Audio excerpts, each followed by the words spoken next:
What's up, guys? Welcome to That Creative Life. It's me, James Mathis. Today we're talking about the EOS R with the kit lens. How are the video specs? And yeah, the sun is like directly in my eyes, so if I'm wincy or if I'm blinking, that's why. It's really, really bright. That's literally the only thing I can do, but I don't want there to be weird shadows on my face. So let's roll that intro and let's get started. Whoop.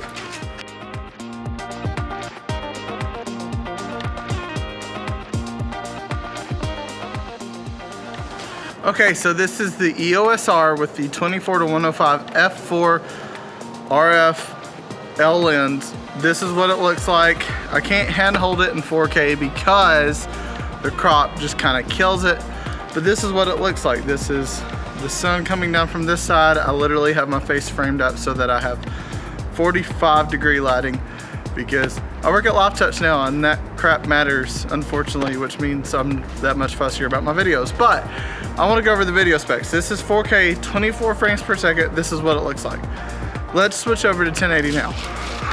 I'm not gonna lie, the 24 frames per second and 1080 looks almost just as good in my opinion. It looks amazing, especially for it being 1080. It almost keeps up with the 4K. But I have the freedom to get this much closer to the lens because I'm literally probably about a foot away from the lens right now. But you kind of get the idea. It gives you so much more room because it's using the full spectrum of the sensor instead of just cropping in 1.7 times. But this is the 1080 and this is at 24 frames per second as well. So what we're gonna do is we're gonna shoot some slow-mo at 60 frames per second. We're gonna shoot some slow-mo at 120 frames per second just so you can get an idea of how it looks. The 120 does not have autofocus, so I apologize. I'm not the best at manual focusing, but I gotta make sure that I give y'all the best thing that I can, and so I'm gonna throw it in there even if my autofocus is not perfect. So let's roll that B-roll now so you can kind of see the 60 frames per second slow down to 40% since I'm on a 24 frame per second timeline, and the 120, which will be slowed down to approximately 20% so that it corresponds with the frame per second that I'm currently using. So let's roll that B-roll now.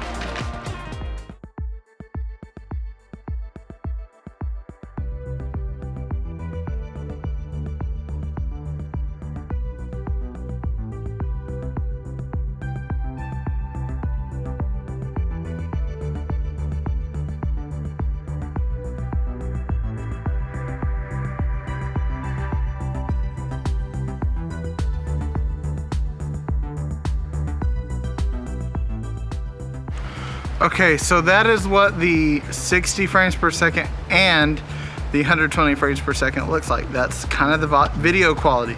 To me, the 1080 looks ridiculously good on this EOS R. It's a lot better than 6D Mark II, which I've had. You know, I've shot with Sony, I've shot with Panasonic, I've shot with Fuji. The 1080 on this is something special. Now, don't get me wrong, the 4K that I'm shooting in right now looks fantastic, but there's just something magical about the 1080 on this camera.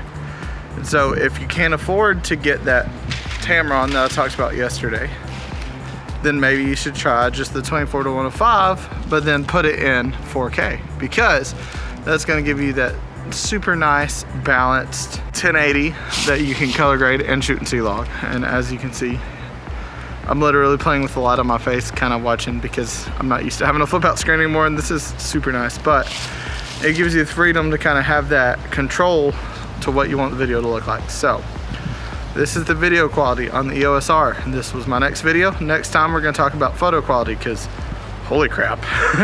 Just wait for that video. It's gonna be something special. But I just wanted to make this short little video.